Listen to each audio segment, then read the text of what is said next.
안녕하십니까, 킹메이커 대표 김현우입니다. 오늘은 저희 킹메이커 마케팅에 문의를 남겨주신 분들의 질문에 대답하면서 어떤 식으로 마케팅 전략을 세워야 하는지에 대해서 설명드리겠습니다. 일단 첫 번째 질문은 병원 마케팅에 대한 문의입니다. 병원 마케팅 진짜 효과 내려면 어떻게 해야 되냐요? 안녕하세요. 최근에 병원 마케팅을 진행하게 되면서 블로그 3개 정도 운영해서 병원 번호를 기록해서 문의가 오게끔 만들었습니다. 홈페이지도 완성되어 있는데 거의 사용하지 않아서 블로그 마케팅만 진행했습니다.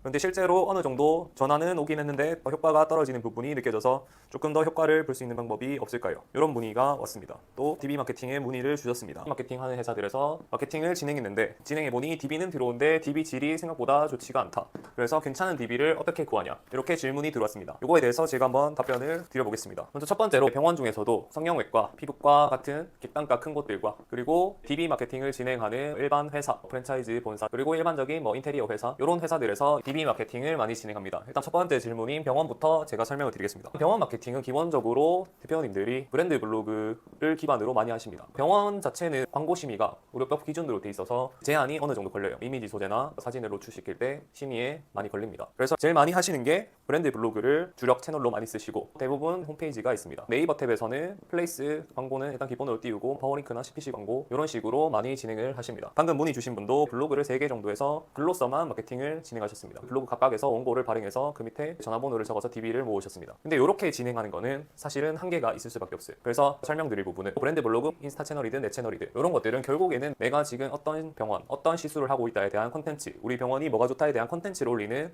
우리 병원의 브랜드 계정이지 마케팅에 트래픽을 올리는 행위가 아닙니다. 물론 브랜드 블로그는 키워드 기반으로 잡아서 노출이 되면은 광고가 되겠죠. 그렇지만 이런 채널들은 기본적으로 컨텐츠를 올리는 브랜드 계정이다. 왜 효과가 떨어진다고 느끼실까? 일단 마케팅을 진행하시려면 트래픽을 올려야 됩니다. 일단 노출 자체를 많이 시켜야 돼요. 그래서 먼저 키워드 기반으로 노출을 시키고 이미지, 영상물, 메타 구글 에즈를 활용해서 광고를 돌립니다. 혹은 블로그, 인플루언서, 인스타, 인플루언서, 유튜브, 채널 출연 이런 식으로 기본적으로 많이 하시는데 일단 브랜드 블로그를 한다고 합시다. 컨텐츠적인 부분도 전환율에서 중요해요. 그렇지만 일단 키워드를 어떤 식으로 잡을 것인가, 어느 정도 규모로 키워드를 잡을 것인가, 그리고 원고의 개수, 내가 키워드를 잡을 개수, 그 다음에 이 블로그의 지수, 그래서 어느 정도 상위 키워드까지 잡을 것이냐, 일단 요것들을 정해서 마케팅을 진행하셔야 됩니다. 그래서 여기서 대량으로 키워드를 잡겠다. 전략을 먼저 세우고 예산을 정한 다음에 블로그 마케팅을 진행하셔야지 생각한 만큼의 결과를 보실 수가 있어요. 그리고 홈페이지를 사용을 안 하신다고 하셨는데 그렇게 됐을 때 홈페이지 자체가 랜딩페이지 역할을 해요. DB를 받으려면 일단 홈페이지를 랜딩페이지로 사용합니다. 그리고 우리 병원의 강점을 컨텐츠나 브랜딩으로 뽑아내서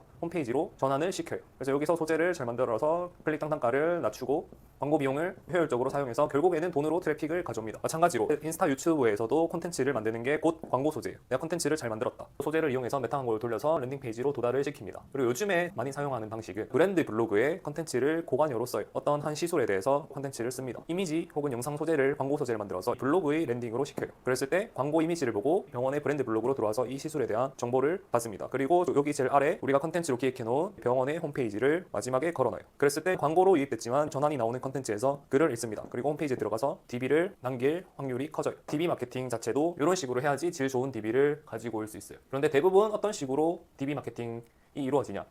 이렇게 문의를 주게 되면 여기에 맞춰서 광고 이미지 한 장을 만듭니다. 그리고 어떤 랜딩으로 도달시키기보다는 그냥 이 자체에서 이름과 전화번호를 받아요. 근데 이렇게 되면은 문의의 이 DB를 남겨주신 분도 광고 소재 하나만 받기 때문에 가볍게 DB를 남깁니다. 그리고 우리 회사 혹은 우리 병원 혹은 우리 브랜드에 대한 정보가 없이 그냥 DB를 남겨요. 영업 직원이 전화를 했을 때 당연히 DB의 질이 엄청 떨어지겠죠. 요 원리는 어떤 업종이든 비슷합니다. 일단은 고관여의 DB가 필요한 업종들에서는 다 적용되는 마케팅 방법이고, 마지막으로 병원 같은 경우 인플루언서 마케팅을 하십니다. 블로그, 체험단, 인스타 인플루언서한테 시술을 해주고 후기를 받고, 혹은 광남언니, 바비톡 이런 성형 어플들에서 후기 같은 것을 협찬을 합니다. 이런 인플루언서 마케팅 업종에 따라서 효과가 많이 갈려요. 이거는 인플루언서가 어떤 사람인지도 중요하고, 요거에 대해서는 예산과 전략을 잘 세우셔서 진행하시면은 동일한 예산으로 엄청나게 좋은 효과를 볼 수도 있고 생각보다 결과가 안 좋을 수가 있습니다. 그래도 기본적으로 깔아두시고, 그래서 마케팅을 하실 때 내가 돈 쓴 만큼은 DB를 건지거나 효과를 보고 싶다 하시면은 우리 브랜드 계정에 대한 컨텐츠를 높이고 홈페이지를 브랜딩해서 우리 강점을 부각한 다음에 예산을 정해서 키워드를 뿌리던 검색 광고를 뿌리던 이미지 영상물로 메타로 뿌리던 요 작업을 2개 다 하셔야지 원하는 결과를 얻으실 수가 있을 거예요. 오늘은 병원 마케팅과 DB 마케팅에 대해서 한번 알아봤습니다.